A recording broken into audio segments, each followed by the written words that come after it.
Hello बच्चों, कैसे हैं। उम्मीद करता हूँ कि आप लोग बेहतर होंगे। आज हम लोग उर्दू के बारे में जानने वाले हैं कि उर्दू एक ऐसी ज़बान है कि जिसके अंदर मिठास बहुत नज़र आती है। उर्दू एक ऐसी ज़बान जिसने काफ़ी नशेब व फराज देखे, लेकिन आज तरक्की की मंजिल पर गामज़न है, सिर्फ़ और सिर्फ अपनी मिठास की बुनियाद पर। लेकिन ज़रा जानने की कोशिश करें आज कि उर्दू की शुरुआत कब से हुई और कहाँ से इसकी शुरुआत होती है। तो सबसे पहले ये बात जान लें कि उर्दू 11वीं सदी में उर्दू की शुरुआत होती है और सूफ़ियों की गोद से इसकी शुरुआत होती है। इसका आगाज़ सूफ़ियों की गोद से हुआ है। जितने भी कुछ नेक बंदे अल्लाह के जब हिंदुस्तान आए, ख़ासकर ख्वाजा गरीबुन नवाज़ अलैहि रहमत व रिज़वान हिंदुस्तान आए, और अमीर खुसरू जो कि फ़ारसी के बहुत बड़े शायर गुज़रे हैं, अल्लाह के बहुत बड़े नेक बंदे भी गुज़रे हैं। उनकी ज़िंदगी को पढ़ने के बाद समझ में आता है कि उर्दू उन्हीं सूफिया इकराम की गोद से पैदा हुई है, और उर्दू ने अपने इतने लंबे अरसे में काफ़ी नशे व फराज के साथ काफ़ी तरक्कियाँ भी हासिल की हैं। बड़े बड़े शायर हर दौर में इसके गुज़रे हैं। उर्दू एक मक़रूज़ ज़बान है। कर्ज़ लेकर ये ज़बान पैदा हुई है। ऐसा क्यों कहेंगे हम कि कर्ज़ लेकर पैदा हुई? उसकी वजह ये है कि उर्दू में अलिफ़ से लेकर और ये तक हम पढ़ते हैं तो उसमें कुछ हुरूफ आपको अरबी के मिलते हुए नज़र आते हैं, और एक हर्फ जो कि ज़े है, 3 नुक्ता वाली ज़े, वो एक फ़ारसी का मिलता हुआ नज़र आता है, और एक लफ्ज़, एक हर्फ, इसके अलावा 14 हुरूफ मुकम्मल तौर पर हिंदी के मिलते हुए नज़र आते हैं, जैसे भ, फ, ठ, ढ, झ, छ। ये सारे हुरूफ जो हैं लगभग 14 हुरूफ हैं जो कि हिंदी से लिए गए हैं।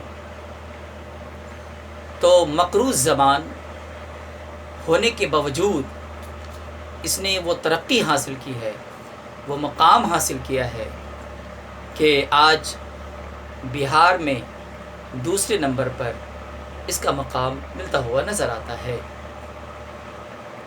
जब मुल्क फ़ारस से रहने वाले ये अमीर खुसरू या गरीब नवाज़ अलैहि रहमत व रिज़वान जब हिंदुस्तान आए, अब चूँकि इनको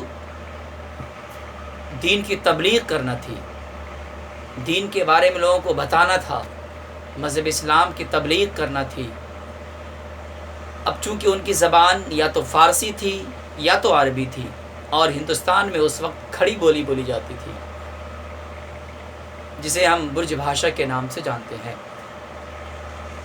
तो हिंदुस्तान में आने के बाद उन्होंने यहाँ की ज़बान को और फ़ारसी की ज़बान को और हिंदी की ज़बान को मिलाने के बाद एक ज़बान तैयार की गई जिसका नाम उर्दू पड़ा, जिसे हम आज उर्दू के नाम से जानते और पहचानते हैं। उर्दू का माने क्या होता है? एक कलमकार ने लिखा कि उर्दू के माने लश्कर होता है, लेकिन पंडित दत्तात्रेय कैफ़ी लिखते हैं कि उर्दू संस्कृत का लफ्ज़ है। उर्दू एक संस्कृत का लफ्ज़ है जिसके माने होते हैं दो दिल के, चूँकि उर माने दिल होता है संस्कृत में, और दो माने दो दिल, यानी हिंदू और मुस्लिम के दिलों से जो मिलकर जो ज़बान तैयार होती है उसे हम उर्दू कहते हैं। अब देखें, इसलिए उर्दू को हिंदी की सगी बहन कहा जाता है। दोनों में बहन का रिश्ता है। اتنے نشیب و فراز کے بعد بھی آج یہ زبان اتنی ترقی کر چکی ہے، اتنی مٹھاس اس زبان میں ہے کہ پرانے جتنے دستاویز آپ کو ملتے ہوئے نظر آتے ہیں، دور جدید نہیں، دور وسطیٰ، دور قدیم کی بات کرتا ہوں میں، جتنے بھی آپ کو ملیں گے یا تو فارسی میں ملیں گے یا تو اردو میں ملتے ہوئے نظر آتے ہیں۔ جتنی بھی دور وسطیٰ میں جتنی بھی فلمیں بنی، آپ سب کے گیت اور جتنے بھی ڈرامے تیار کیے گئے، چاہے وہ کسی بھی دھرم کا ماننے والا ہو، ہندو ہو، مسلم ہو، سکھ ہو، عیسائی ہو، بڑے بڑے جیسے منشی پریم چند، اللہ، بہت بڑے اپنے وقت کے شاعر گزرے ہیں اور قلمکار بھی گزرے ہیں۔ راجندر سنگھ بیدی اپنے وقت کا بہت بڑا افسانہ نگار، اگرچہ مسلم نہیں ہے لیکن اردو میں انہوں نے وہ ترقی حاصل کی ہے۔ اردو زبان میں بے شمار افسانے لکھے انہوں نے، بے شمار کتابیں لکھی انہوں نے۔ تو پتہ یہ چلتا ہے کہ اردو اپنے مقروضیت کے باوجود اتنی ترقی کر چکی ہے یہ زبان کہ سب کے دل کی دھڑکن بنی ہوئی ہے یہ زبان۔ اس لیے ہم بھی کوشش کریں کہ اردو پڑھنے کی، اردو کو جاننے کی، اردو کو سمجھنے کی، کیونکہ اردو بہت آسان زبان ہے، اتنی آسان زبان ہے کہ اگر آپ پڑھیں گے تو تھوڑی سی محنت کرنے کے بعد آپ کو اردو بہترین آتی ہوئی نظر آئے گی۔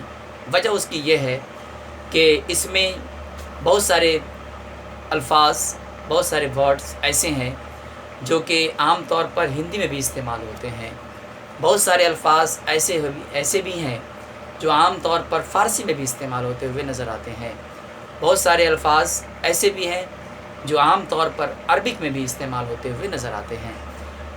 اس لیے اس زبان کو سیکھنا بہت آسان ہے۔ اگر ایک بندہ کوشش کرے، خاص کر کے آپ لوگ پڑھنے والے بچے، اگر آپ کوشش کریں گے تو آپ کو یہ زبان بہت آسان ہوتی ہوئی نظر آئے گی۔ شرط یہ ہے کہ آپ محنت اور لگن کے ساتھ اردو پڑھنے کی کوشش کریں۔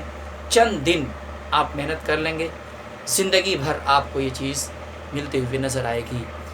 اگر آپ کو اچھی سے اردو آ جائے گی تو آپ کو جتنی بھی اسلامک بکس آپ کو ملیں گی سب آپ کو اردو میں ملتی ہوئی نظر آئیں گی۔ قرآن شریف کا ترجمہ یا بخاری شریف کا ترجمہ وغیرہ بھی آپ کو اردو میں ملتا ہوا نظر آئے گا۔ اگر اردو آئے گی تب جا کر ہم قرآن کا ترجمہ یا حدیث کا ترجمہ یا دیگر کتب کا مطالعہ آسانی کے ساتھ، جو مسائل دینیہ ہوتے ہیں، جو ہماری ضروریات کے مسائل ہوتے ہیں، آخری عمر تک یہ ہمیں کام دینے والی ہیں۔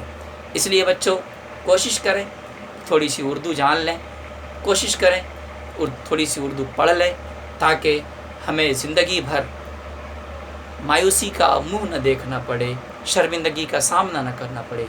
اس لیے میری گزارش یہی ہے کہ آپ کوشش کریں اور انشاءاللہ اللہ تعالی ہم سب کو ضرور کامیابی عطا فرمائے گا۔ آمین۔ السلام علیکم۔